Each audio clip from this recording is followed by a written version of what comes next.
Grieve साध साध सब नेक हैं, आप अपनी ठोरी। जो सतलोक ले जाएंगे वो साधु कोई और। सेकंड के कुछ भाग में सारे ब्रह्मांडों की रचना कर दी थी कबीर परमेश्वर ने एक सेकंड में। और वो क्या नहीं कर सकते आज आपके लिए।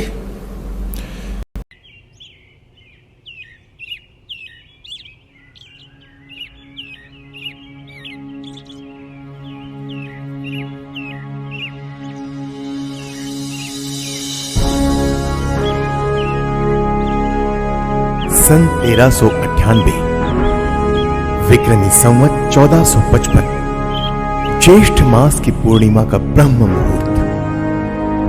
काशी नगर का वो लहरतारा तालाब जहां सर्व सृष्टि रचनाहार कबीर परमात्मा पृथ्वी से 16 शंख कोस दूरी पर स्थित अपने निज धाम से शिशु रूप धारण कर अपने तेजोमय शरीर को हल्का करते हुए कमल के फूल पर प्रकट हुए, जिसके प्रत्यक्ष दृष्टा थे ऋषि अष्टानंद। इस पूरे घटनाक्रम को देख ऋषि जी आश्चर्यचकित रह जाते हैं और सोचते हैं, आज यह मैंने कैसा दृश्य देखा।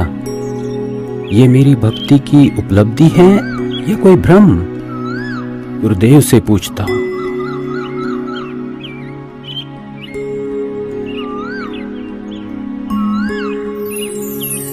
ऋषि अष्टानंद जी के गुरुदेव थे स्वामी रामानंद जी, जो कि विष्णु जी के उपासक थे और वैष्णव धर्म का प्रचार किया करते थे, जिसके लिए उन्होंने 1400 ऋषि शिष्य प्रचारक रूप में भी बना रखे थे।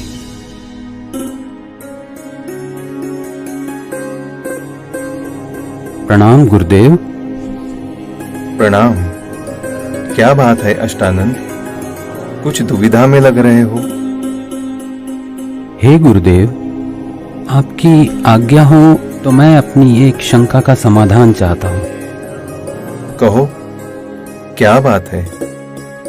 हे गुरुदेव, आज साधना करते समय मुझे आकाश से एक प्रकाश नीचे की ओर आते दिखा, जिसे मेरी आंखें सहन न कर सकी और आंखें बंद हो गई। जिसके बाद मेरी आंखों के सामने एक नवजात शिशु का प्रतिबिंब बन गया। पुनः आंखें खोली तो वह प्रकाश तालाब के एक कोने में सिमटता हुआ दिखाई दिया। हे गुरुदेव, कृपया मेरी शंका का निवारण कीजिए। यह मेरी भक्ति की कोई उपलब्धि है या कोई दृष्टि दोष? हे ऋषि जी, यह न तो भक्ति की उपलब्धि है और न आपका दृष्टि दोष। इस प्रकार की घटनाएं उस समय होती है जब ऊपर के लोकों से कोई देव पुरुष पृथ्वी पर अवतार धारण करने के लिए आते हैं और किसी स्त्री के गर्भ में निवास कर फिर बालक रूप धारण करके लीला करते हुए अपना अपेक्षित कार्य पूरा कर जाते हैं। अष्टानंद, कोई देव पुरुष ऊपर के लोकों से आया है। अब वह काशी नगर में किसी के घर जन्म लेकर अपना प्रारब्ध पूरा करेगा। स्वामी रामानंद जी ने अपने ज्ञान आधार से शिष्य अष्टानंद जी की शंका का समाधान किया।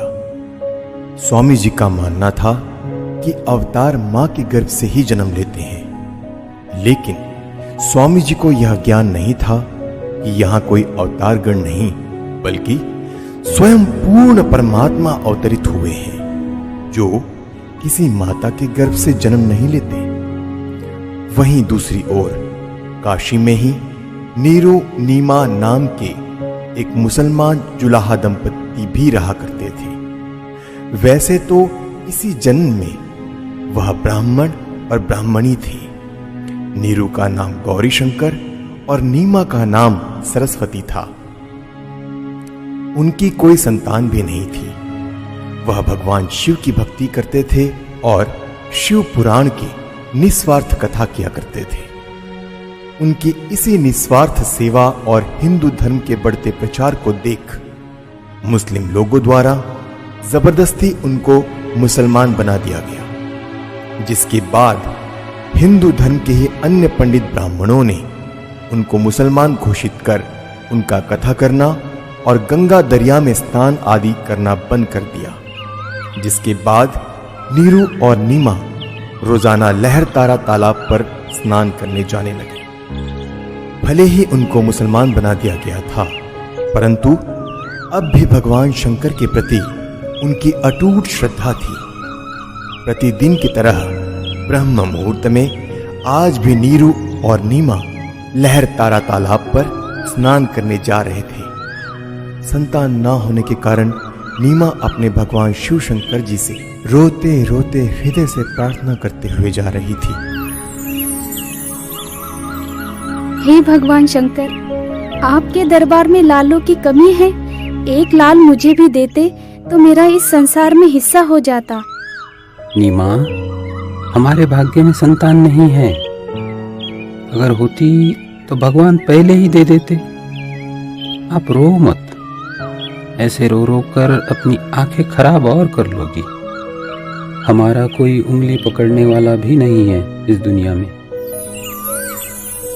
इसी प्रकार आपस में चर्चा करते करते नीरू और नीमा लहर तारा तालाब पर पहुंच जाते हैं, जहां पहले से ही कमल के फूल पर परमात्मा प्रकट हो चुके होते हैं। प्रथम नीमा स्नान करके तालाब से बाहर आती है, फिर बाद में नीरू स्नान करने के लिए तालाब में प्रवेश करता है। जब नीरू स्नान कर रहा होता है, तब नीमा पहले वाले वस्त्र धोने के लिए पुनः किनारे पर आती है और उसे सामने कमल के फूल पर कुछ हिलता नजर आता है। इसे देख नीमा सोचती है कि कोई सर्प फन हिला रहा है।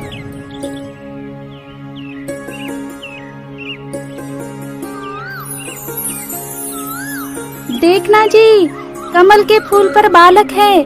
कमल के फूल पर बालक है। ये तो बच्चे की चाह में बिल्कुल पागल हो गई है। अब तो इसको जल के अंदर भी बच्चे दिखाई देने लग गए हैं। ये शंकर भगवान, इसको सद्बुद्धि दो दाता। देखना जी, कमल के फूल पर बालक है। बस कर नीमा, अब तुझे यहाँ जल में भी बच्चे दिखाई दे रहे हैं। जल में कहां से बालक आएगा? हे भगवान! देखना जी, वो बच्चा डूबेगा जल में।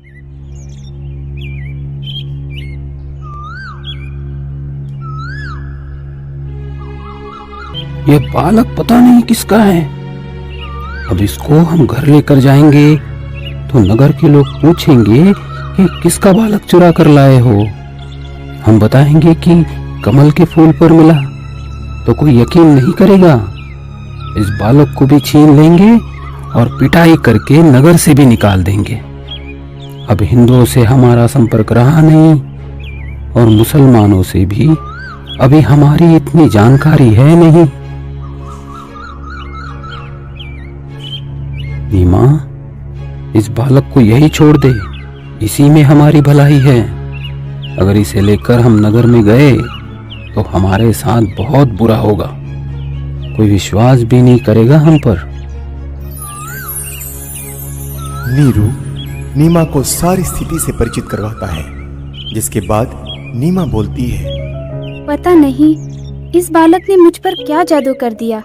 इसे त्यागना अब मेरे वश में नहीं है, क्योंकि इस बालक ने जो मेरे अंदर आकर्षण पैदा किया है, उसी की वजह से अब मैं इससे दूर नहीं हो सकती। मैं मर सकती हूँ, लेकिन इसे नहीं छोड़ सकती। नीमा, तू बहुत सिद्धि हो गई है। मैंने तुझसे आज तक गुस्से से भी नहीं बोला, यह सोचकर कि तू पहले ही संतान के वियोग में दुखी रहती है, परंतु अब मेरे प्यार का नाजायज फायदा उठा रही है। देखो जी, आप कुछ भी कहो, लेकिन मैं इस बालक को नहीं छोड़ सकती। नीरू के काफी समझाने के बावजूद भी नीमा नहीं मानती।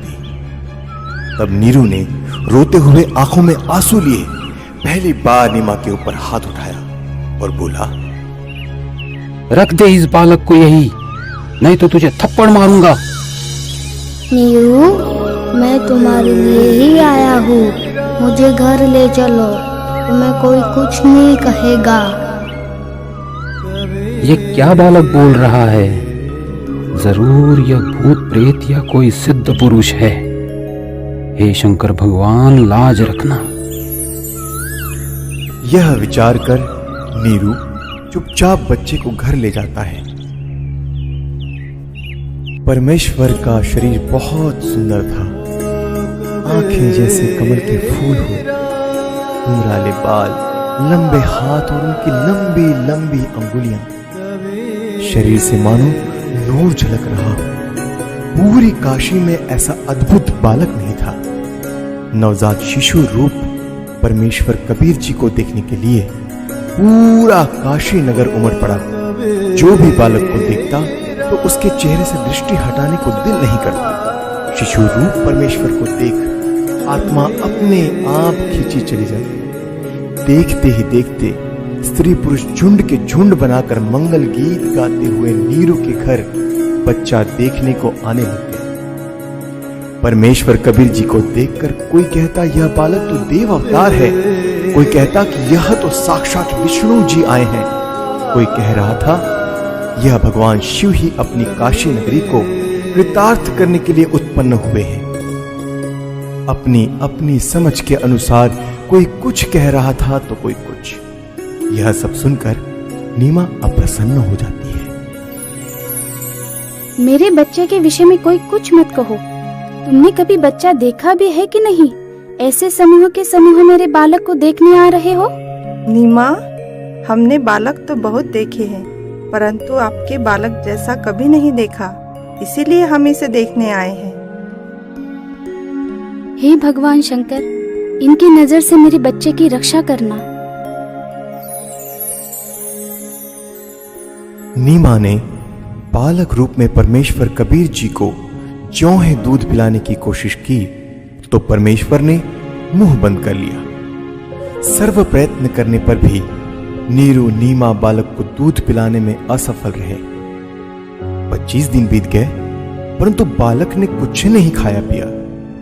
माता पिता चिंतित हो गए कि बच्चे को किसी की नजर लग गई है। लेकिन भले ही 25 दिन हो गए, फिर भी बालक रूप में परमेश्वर का शरीर पूर्ण रूप से स्वस्थ था।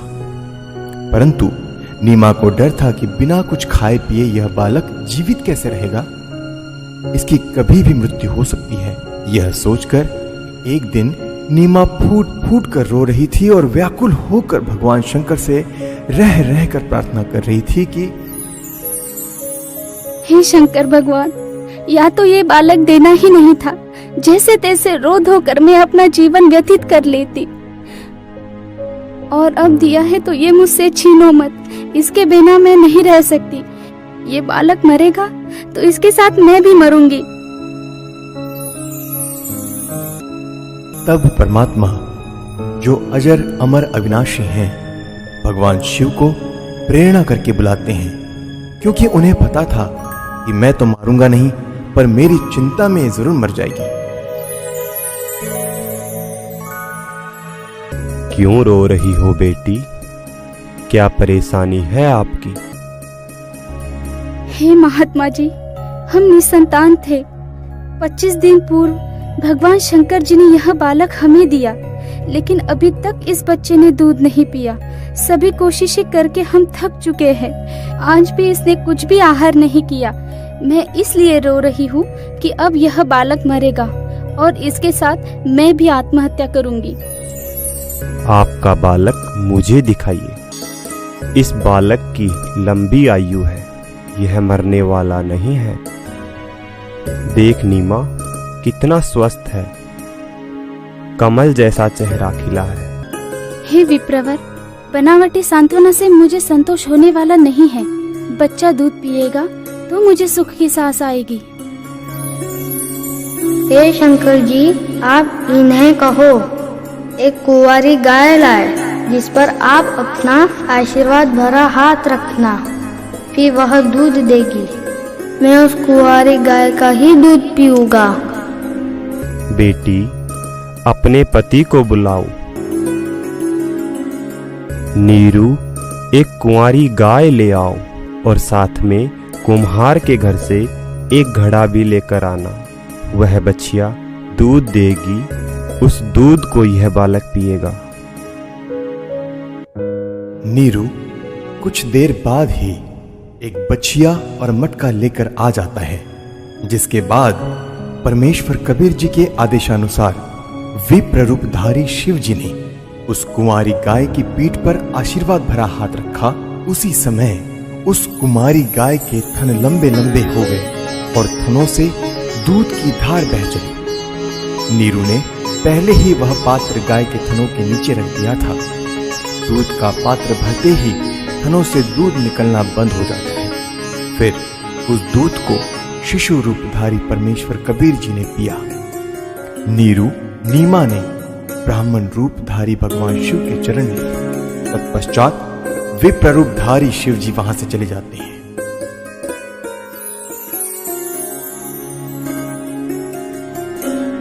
नीरू नीमा पहले हिंदू ब्राह्मणी थे, तो लालचवश ब्राह्मण लोग बालक रूप परमेश्वर का नाम रखने नीरू के घर आते हैं। लेकिन मुसलमानों का दबदबा होने के कारण उनसे हिंदू समाज दबता था।